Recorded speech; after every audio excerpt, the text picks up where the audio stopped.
guys! Today we're looking at the Flux2 Klein 9B model. It's great at transforming anime and cartoon images into photorealistic ones, but often, the proportions in the generated image don't match the original. To fix this, we can use a Lora to retain the original proportions. This Lora is by DX8152. Let's see where to get it and how to use it with the Flux.2 Klein 9B model. The download link for the Lora is available in the description. Once you open the link, you'll see a page like this. To make sure the Lora works properly, you need to use a trigger word. You can find the trigger word and some usage examples right here on the page. To download the Lora, click on Files and Versions. Here, you'll find the file called Realistic Safe Tensors. Use the download button to get it.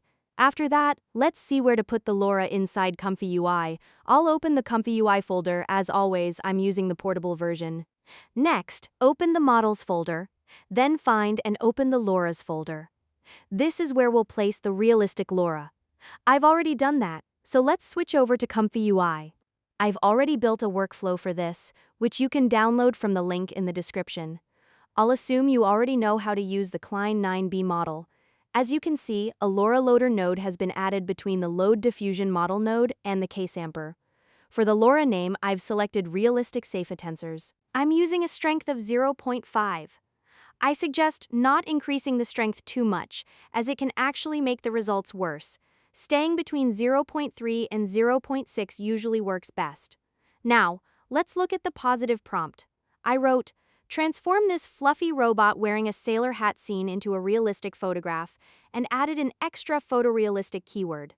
It's always a good idea to describe the scene in your prompt, as I've done here. Also, remember to include the trigger word realistic to ensure the Lora works properly.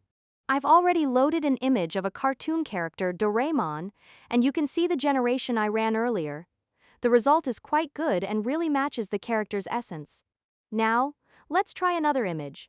I'll click Choose File to upload and go to my pictures. The image I want isn't showing up because it's in a different format, so I'll change Custom Files to All Files. There it is. Let's select it and click Open. Now, let's update the prompt. That looks fine. Let's run the workflow and see the result. And there we go. The generation is complete. As you can see, the image looks great. If you aren't happy with the first shot, you can always run it again to get a different result. So guys, that was a quick video on a Lora I found on Hugging Face.